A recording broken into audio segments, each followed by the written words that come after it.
Well, now let me see. Where do we go from there? I don't, where do you begin with the Monkees? I think probably the most interesting thing, because what we're trying to do, is have people in this business telling the history kind of as they lived it. We can't get it in detail like I'm good at that, man. Turn me loose on the tape about that. I'll tell you the whole history of the Hollywood scene because I was here to watch it all. Hey man, that sounds you interesting. will? Yeah, Okay. I just turned it on. Okay. I think I'd probably look up and research, how the Monkees got together.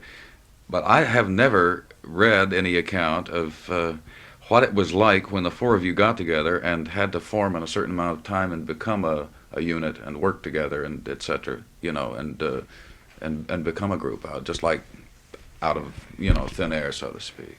Well, you don't read it, I suppose. It's almost self-evident how it worked out. It worked out okay, but not because we learned to work as a unit or a group or anything like that. we were disastrous as a group, and really couldn't work together as a group. You see, groups indicate to me that. Hang on just a second. My dog. Groups indicate to me for people who function better as a unit than individuals. I think that historically you take the top group and you can see that that's the case. Paul McCartney scored a movie. Did you ever hear about that? Mm-hmm. You heard about it, that's it. John Lennon was in a movie by himself, although not in a major role. Ringo's going to be in a movie by himself. George Harrison learned to play the sitar. But nothing happens quite as much as when the four of them get there, man, and all of a sudden the Beatles, as a unit, their charisma is staggering, you see. I mean, those four guys are magic to each other. Well, it's not the case with us. It never was. We are best when we work alone together. We each have to totally express, and the only thing that took us time was learning not to step on each other's lines. That's all. And I just learned what, and it was interesting too because we found out that the more we learned not to step on each other's lines, that the things we had to give up for the other person to express was something which really wasn't us anyway. Mm-hmm. And so that in the final analysis, what it boiled down to was when each of us really did just our own thing, that we wouldn't step on each other's lines. And it worked fine, Mm-hmm. so that we were able to exist as individuals. But as a unit, we had a nice impact, mostly because of the idea of, back to the Wichita Train Whistle again, I think it's the valid idea behind the Wichita Train Whistle. You've got something there for a lot of people to like, Mm-hmm. Because my fans, well, let's see, it'd be better to say Davies fans don't like me, and it's like that. You mean they choose up sides? They kind of do, sure, whereas they don't in the Beatles, Mm-hmm. I mean, the kids have favorite Monkees, Mm-hmm. and I think it's good. And it never raises my ire, when somebody calls me or writes me a letter and says, I happen to like Peter best of all, because I'm grateful that that's one person that if Peter wasn't in the group, we wouldn't have on our side.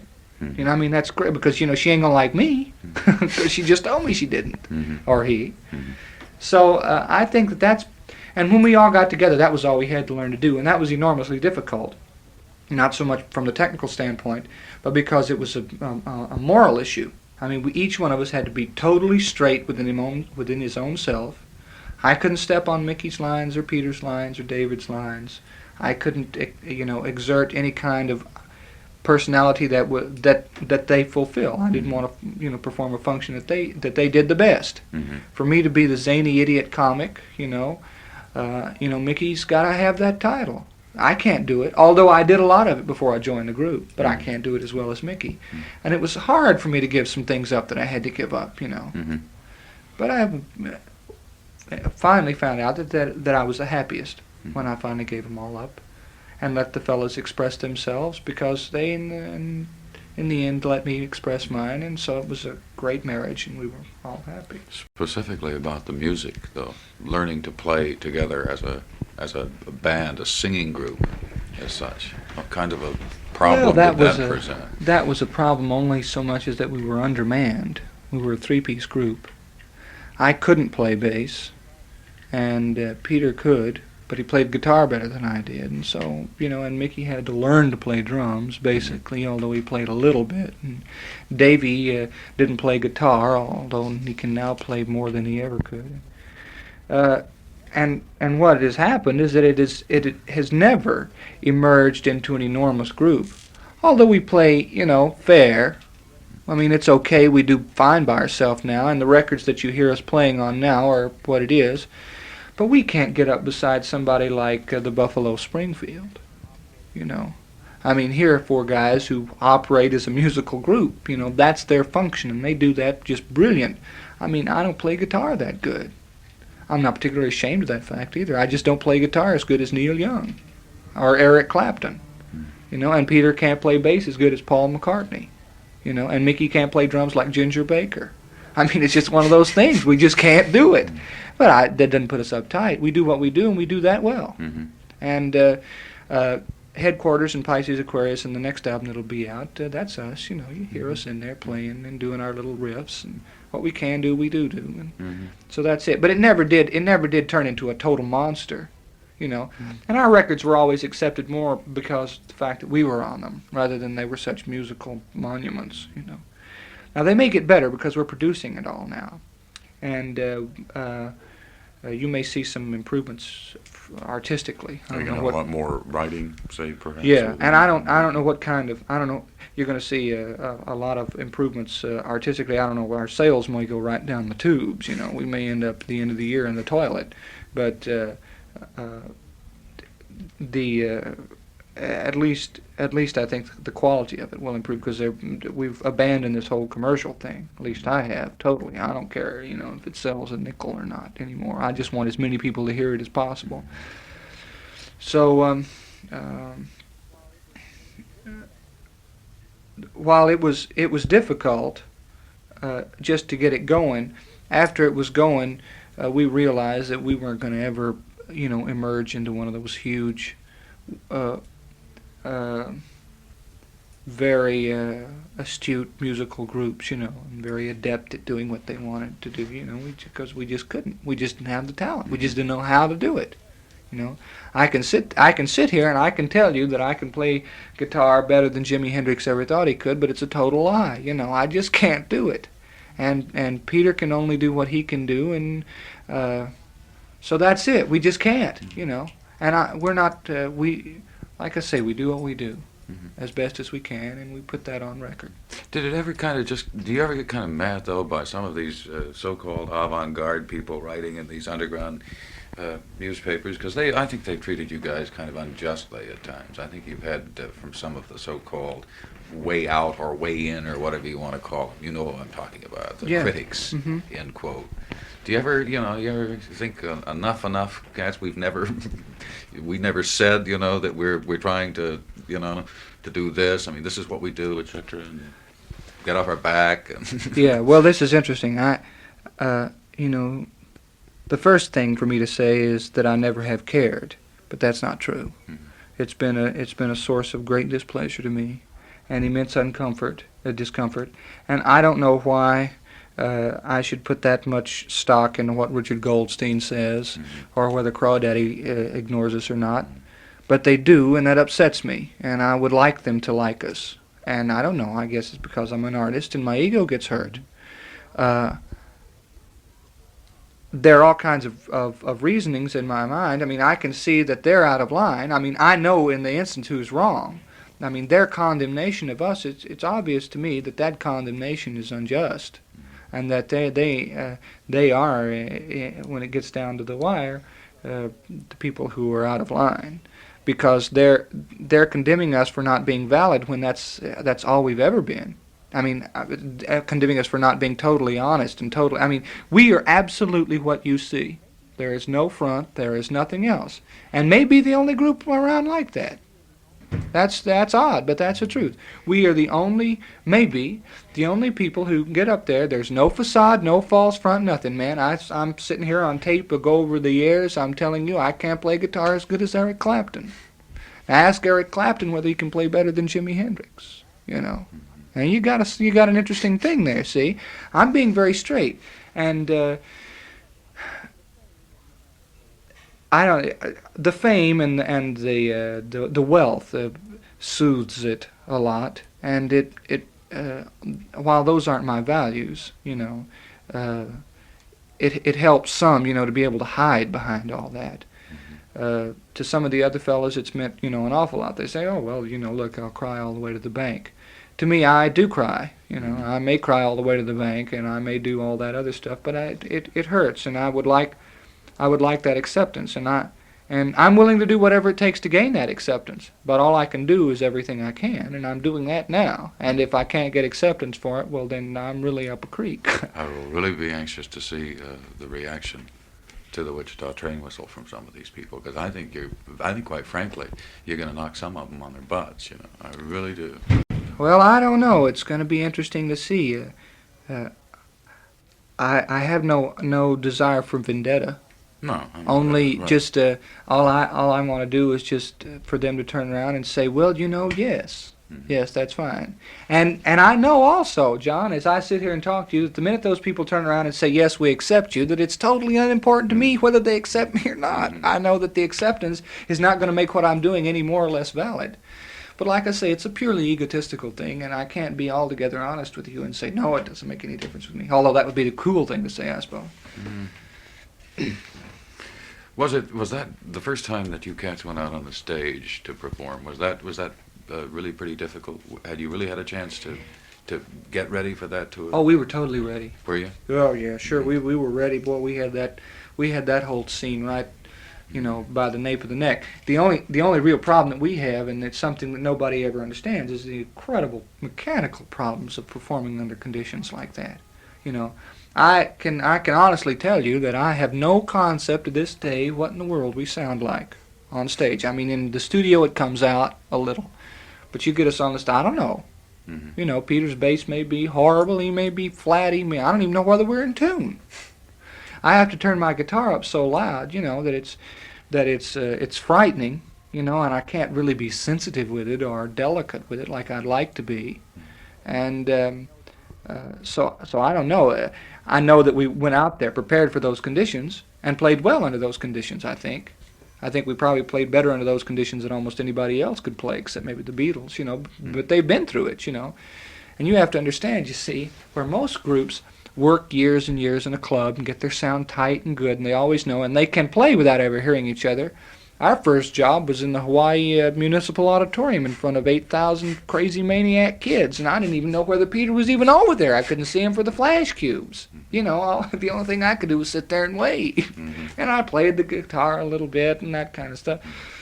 I don't know. It was it's a wild way to get broken in. It's a very strange thing. I think we did fine considering, but that's not a concert condition, and I don't know how we would do in a real concert, How's it felt to be involved in the pop music scene in a period of time like we're going through now, where an artist like yourself, 5 years ago, for instance, somebody from the Joe and the Five Dokes, whoever they are, would not have been able, say, to work with Shorty Rogers and do something like you're doing now. I don't think.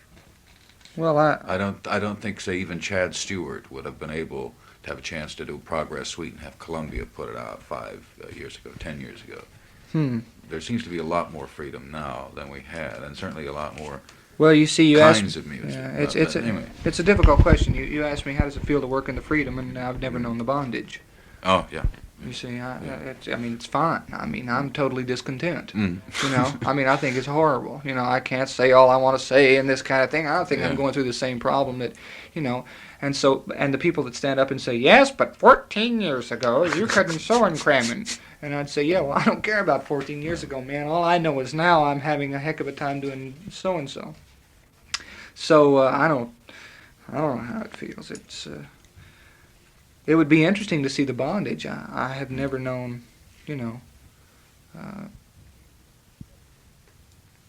that kind of a feeling. I don't even know what it would be like to be Mhm. hung up like that.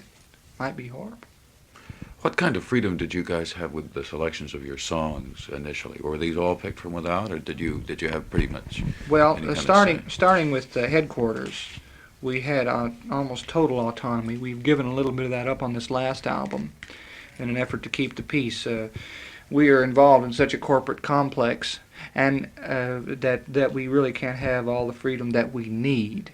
We have all the freedom that is possible to give us within the framework of the corporate complex. We don't have that kind of freedom, and so because of the unbelievable problems, you just can't. They stagger the mind. The $1 million lawsuits that go on, and the things that happen here, and the petty backbiting in corporations, and and you have giant men who these.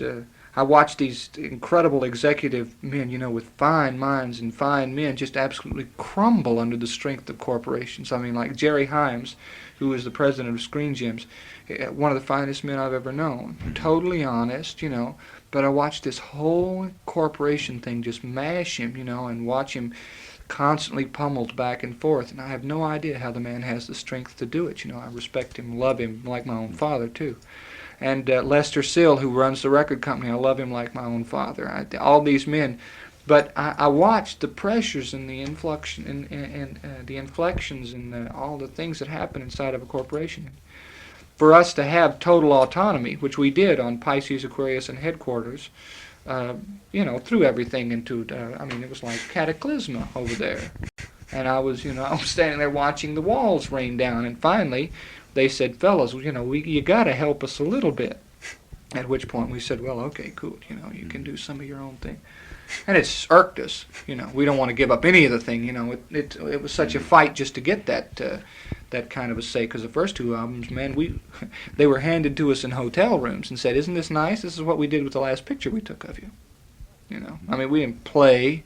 We didn't do nothing. We'd go down, we'd sing like 180 songs, out of which they'd pick a bunch, and that was it. They didn't care. They just wanted to do their thing. Mm. So it was such a hard fight to get that kind of thing, And it's interesting too, because it's interesting because we may be the only group legitimately fighting the thing which most groups claim to be totally anti, and that's establishment. We may have been the only one to have won, because we actually did. We were a complete helpless victim of it, taken in there by one total madman, and some other men who really didn't understand from, these idiot freaks with long hair, except that there was 4 of them that were selling like crazy and they just wanted to duplicate it, And when we started standing up and talking about artistic integrity and so on and so forth and like that, they had no idea what we were talking about. And not the middle class man, not the big men. The big men didn't know what we were talking about, not because they weren't morally in tune with it, because they were, but when we would talk about art to them was making money. You see, Mhm. That's an art with a big executive, Sure. and there's nothing libelous about that to him at all. To an artist, art to him is turning out the product or whatever. You can get into all kinds of definitions. So there was a communications breakdown. We were the victim of a $110 million corporate complex that still to my time today boggles the mind. And rather than, like the magazines say, copping out, we took it to task. And we took it in tow. And we said, "Now wait a minute, fellas. You can," and I'll tell you that we hadn't seen a royalty check or anything. We were on top. We were number 1 when we finally went in. We hadn't seen anything, so we could have lost it all. They could have held it all back from us. And we walked in and we said, "You do it our way, or we quit." Now that's all there is to it. And it was that strong. And we said, "And if you don't want to do it, then you don't want to do it. But you better do it our way, or you ain't got nothing. You got a handful of dirt." And because of because there are those kind of men, those kind of quality fine men with great integrity there, they said, maybe these kids know something. Maybe we ought to listen. And just recently, the other thing has happened. I mean, like we had control for a couple of times, and they said, "No, if you don't straighten out, we're going to quit." And at which time the four of us, had to sit back and say, "Well, they may have something." So it's been a remarkable victory on both sides, from my way of thinking, and it's been a difficult battle and a lonely one too, because we've been all alone. Everybody deserted us. I sound like a martyr now. But maybe I am. Maybe I'm rightfully a martyr, because everybody deserted us. The press, you name it, man. We didn't have anybody on our sides, and I can. You being affiliated with a radio station probably know better than I, but I can tell you that 80% of the jocks in this country played us only because they had to. They would just as soon never seen a Monkee record again, And the only thing it meant to them, they knew, well, look, man, if we don't play it, our ratings go all down the tubes, so we got to do something, And there were a few that said, well, look, I like it, but there was a lot who didn't. And I'm telling you that everybody said, zilch. The only people that stuck by us totally and 100%, that always gets back down to this because they're the people who are right all the time, is the man on the street. They made us famous. Mm-hmm. They said, baby, we don't care what they say about you, we love you.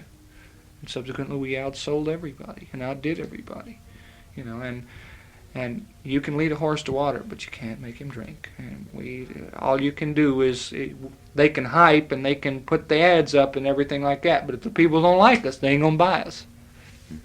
And I think I think you take all those things into consideration, and you find out that the Monkees represent a major victory for the underground art people, And I feel apologetic a little bit about not being any more versed.